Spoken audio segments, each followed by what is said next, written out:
We're back. This is part 2, and we're looking at drawing tools other than the brush, other than the pen, right? The pen is the heart of Illustrator. It's the one that you need to know. But there's no reason to, if you have this idea of drawing a craggly tree, there's absolutely no reason for you to use the pen, because the pen is full of precision, and these strokes are just kind of free. So it doesn't really matter. One of the other things that you might see, like there's some mistakes in these ones that I drew before. Like, see how there's some weirdness going on.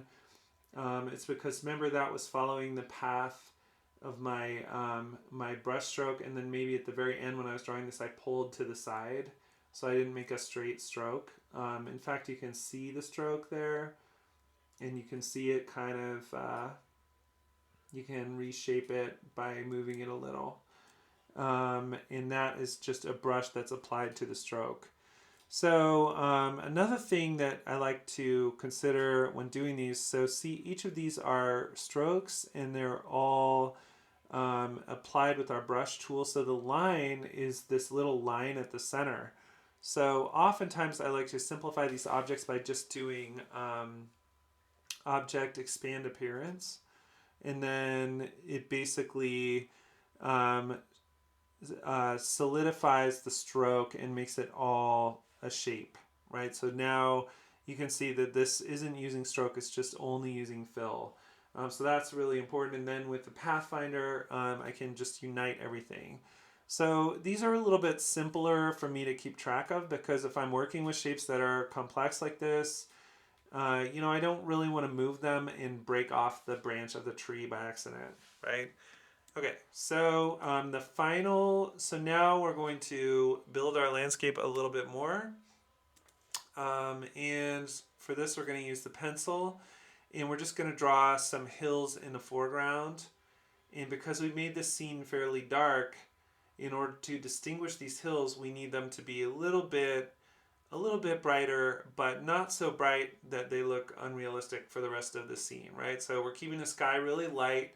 This is normal atmospheric perspective, and we can redraw the shape too if we've made a mistake like that. And then it has, the pencil automatically gives us no fill and no stroke. So we're going to add a fill. We're going to make it black at first, and then, why did that happen? I must not have been paying attention. All right, so we'll make it black, and then we'll kind of make it a really dark green so it matches with the black. All right, that's good enough. So now we have this feeling of, maybe this is the Oregon Badlands. You know what? This tree is kind of bothering me. I want to make another one. Make a small one. Okay, so maybe this is the Badlands and the sun is setting, and then maybe things are a little bit more lush over here, right? All right, so in our final discussion of the brush, we're now going to make another brush that creates leaves, right? All right, so we made the limbs, we made the brush that makes an entire tree, and now we're going to make one that makes leaves. So basically, to do this, I'm going to start with green.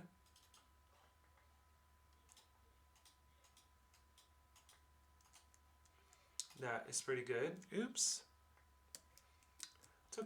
It's okay to make these kind of mistakes. So see, my shape was selected and I didn't realize it, and then I chose color and changed the color of the shape. So deselect is just clicking on the background. It's just all part of the process, making the mistakes but then knowing how to fix them. I want the tree, so there's the tree color. I don't want the green to be too much lighter than that brown in value, right? So I might go something like this. Those look kind of comparable. Okay, cool. Now I'm going to just do a circle like that. And then I'm going to follow that up with a polygon. When I press down enough times, I get a triangle. Okay, so then this, and this is all about, planning shapes, discovering shapes. I'm going to take this triangle and make it into the stem. So it's really thin, right? And then I'm going to align these so they're in the center. I'll move this up. Cool. So now I have this little stem, right? I then use direct selection, and I want my leaf to be pointed at the end. So I'm going to use direct selection followed by the pen. And remember, the pen has that tool hidden in option, which changes the nature of points. I call it the point breaker. So I hold option and then I click on it, and then it's become a point, right? Now switching to command, I can use direct selection, make a little pointed leaf. Now I'm going to use the point breaker again, but I'm going to click and pull, right? So that I have that, and then I'm going to use the point breaker on the handle, right? So I can then shape the leaf. My handles are no longer united. That was the point of that. Okay, now I got a pretty good looking leaf. It looks kind of cool. And then I want to make sure that it's kind of in proportion to my tree, right? So maybe that's a little too big, I don't know. But I'll group it Command G, and then I will, make it sort of the way that I want it to be. So that kind of fits my tree. I think that's kind of good. All right, now I'm going to once again drag it into brushes. And this time I'm making a scatter brush, not an art brush. Okay, now I'm going to colorization none, style fixed. So this is all about like rotation, and these are different values that you can add. So this means that it'll start at 0 rotation. So see how it says fixed? It means I can't add any rotation really. So I want this to be random, and then it'll start at 0 rotation, and maybe it'll rotate by a random variable of like 30 degrees. Okay, same with size. I'll make it random. It'll start at 100%, so that'll be the largest. Or actually, I'll make it start a little smaller because I think the size I ended up with was kind of big. So it'll start at 60%, it'll go to 100, and now it'll go to not as much as 200. I think that would be too big, but 130, that's fine. Spacing, so remember we want this to look natural, so the spacing should also be random. So let's go from a little bit less to a little bit more. In the scatter, let's make that random too, and we'll go a little bit less to a little bit more, and you can experiment with this later. All right, now let's see. So those are our scatter brush options, and now we can then grab the paintbrush again and make sure that it is deselected, right? So I'll move this away, make sure this deselected, and I just click on the background with the select tool. And grab that scatter brush, and then I see what I get as a result. So see, I think my scattering is a little bit, I'm just not getting enough leaves. So that's okay, I can open these options. So let's see, I think the size could be smaller, and I think the scattering, maybe if we turn this one off, and see, the spacing goes up to 278%. I think that's probably way too much. So I'll decrease that. Apply to the previous strokes, and now I have something way better. Cool, right? So now I have something that's a little bit friendlier. It's working a little better for me. Now, obviously, it's not perfect, right? The fact that it's all one color. but we can adjust that as well. We can try this colorization method, but with along with most things in Illustrator, um, that you have some control but not a ton, right? So that's why, let's see, can I change the direction of the leaves?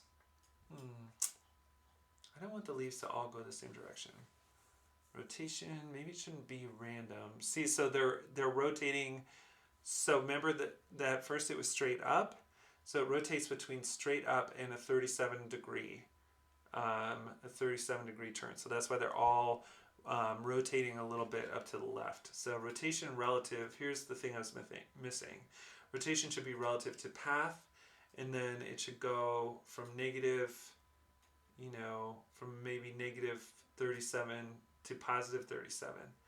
All right, tints and shades, let's try hue shift, and we'll see if that will give us a little better color variety. Apply to all strokes.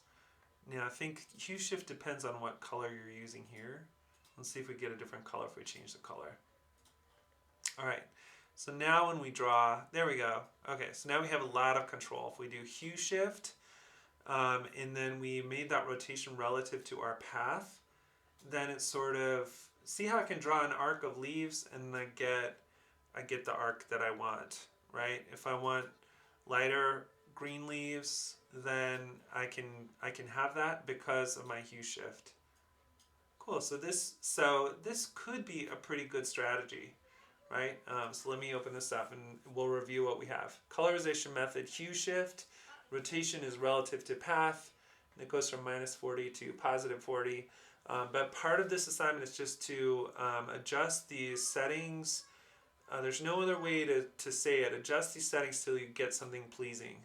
It doesn't matter what they are, right? But something like that where I think like, well, it's a great design of a tree. Maybe it's not, it's not a representative art of a tree maybe.